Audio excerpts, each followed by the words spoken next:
Hey, how's it going, everybody? This is Novakast back with another video, and with this one, we're going to be talking about episode 4 of Loki. And I gotta say, it actually gets interesting for this particular episode.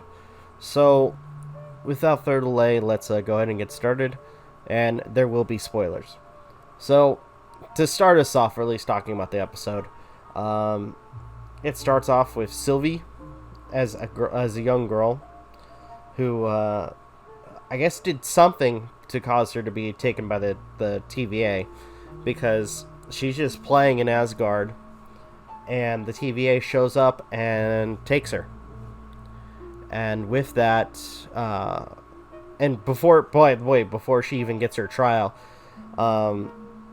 Savannah, I think, or Ravana, I think that was the name of the character, who's kind of like the judge or like overseer of the TVA, who used to be a guard or time cop or whatever,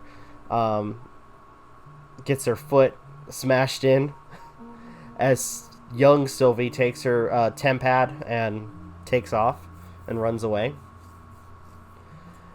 And with everything going on, Ravana, I guess to a large extent, Ravana is kind of frustrated with this, or at least kind of a motivator for her to, do what she needs to do. But I gotta say, this is an interesting way to start, and it continues with our two Lokis, Loki and Sylvie. Now, in what's about to be a apocalypse, where the entire planet is destroyed by a meteor, because that's where we left them off, where the planet that they were on, or the time period, was literally going to be destroyed by a falling planet. So, fun. So, what they think is their last moments, they proceed to sit down and talk about, I guess to an extent, how they've gotten to where they're at now, or how they've gotten there.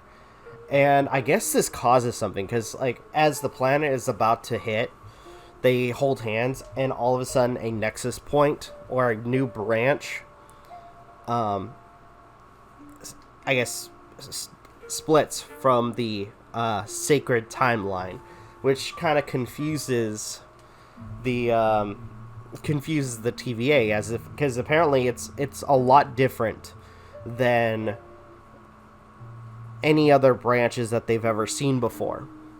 So what they end up doing is going to where the branch is at, and or at least where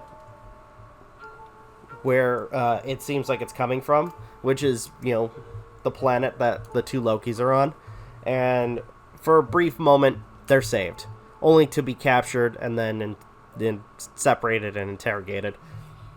Actually, Owen Wilson, Mobius, does something really interesting with Loki, where while Loki's trying to plead to Mobius that he's being lied to by the TVA, he traps him in a time loop prison, where Sylvie physically and mentally freaking attacks Loki.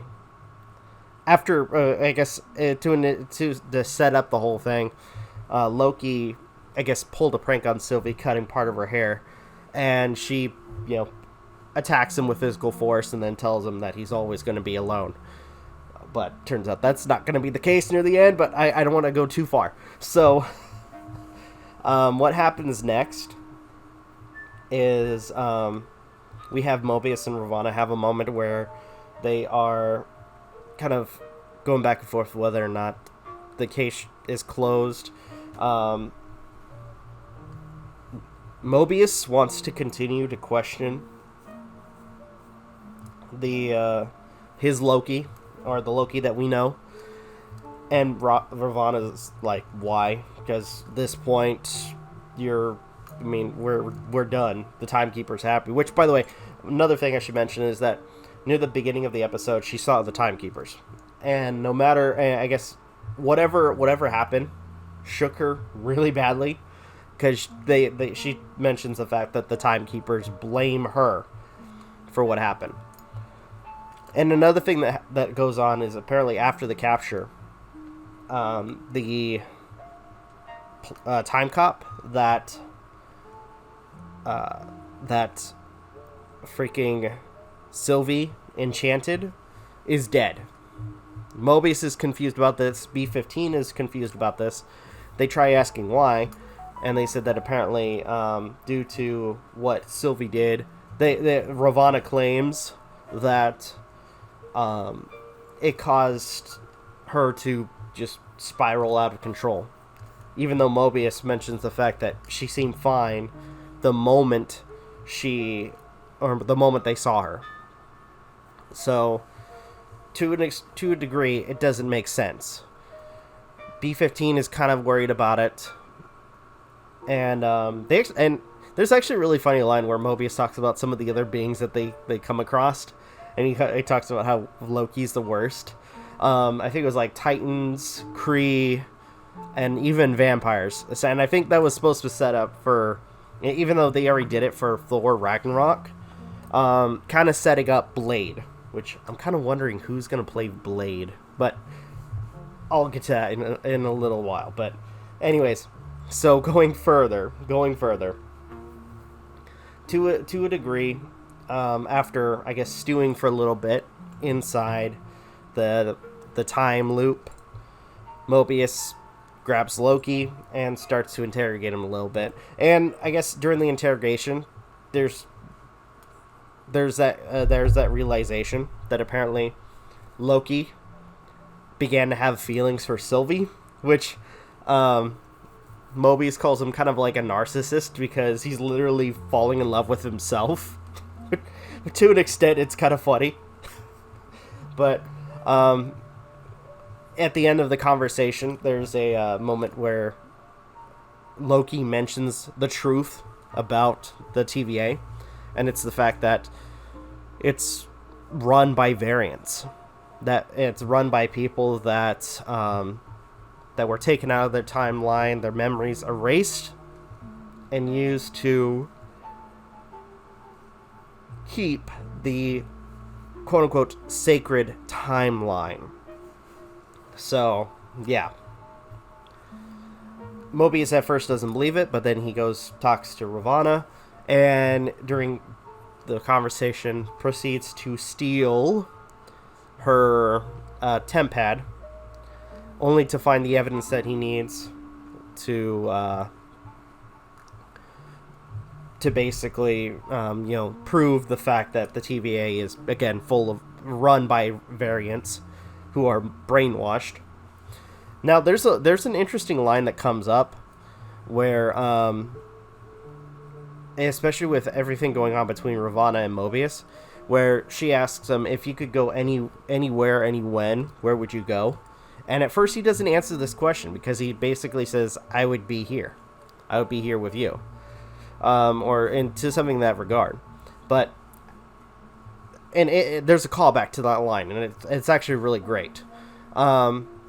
Where after this initial situation, by the way, we also have a moment with B5 that interacts with Sylvie, where both of them go to the Roxcart Supermall or Supermart, and B-15 comes to realization too that they used to be a variant, and this kind of sets up the whole thing where it's like, okay, what's going on? What are we gonna do? So Mobius frees our Loki, but before they can escape, are immediately caught by Ravana and the other time cops. And knowing Mobius is kind of screwed on this, he calls back to that line where it says, you asked me if I were to go anywhere and any when. He basically tells her, I would want to go where where my life used to be. Which honestly, that's understandable. But then he gets pruned. They take the little the futuristic nightstick and erase his ass, which sucks. And Though, there may be a case where he may actually have survived it, and I'll explain in a second.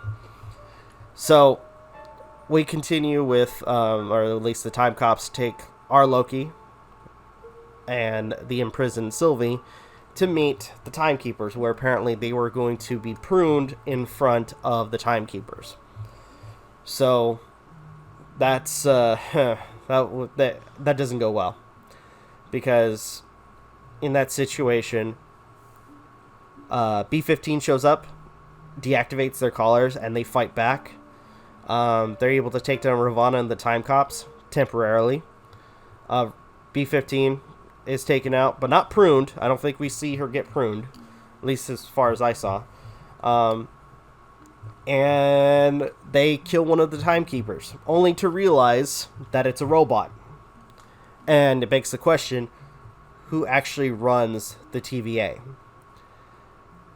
And in the last moments, because they know they're screwed, Loki tries to, I guess, express his feelings towards Sylvie, only to get pruned himself. Or at least, he gets pruned by Ravana.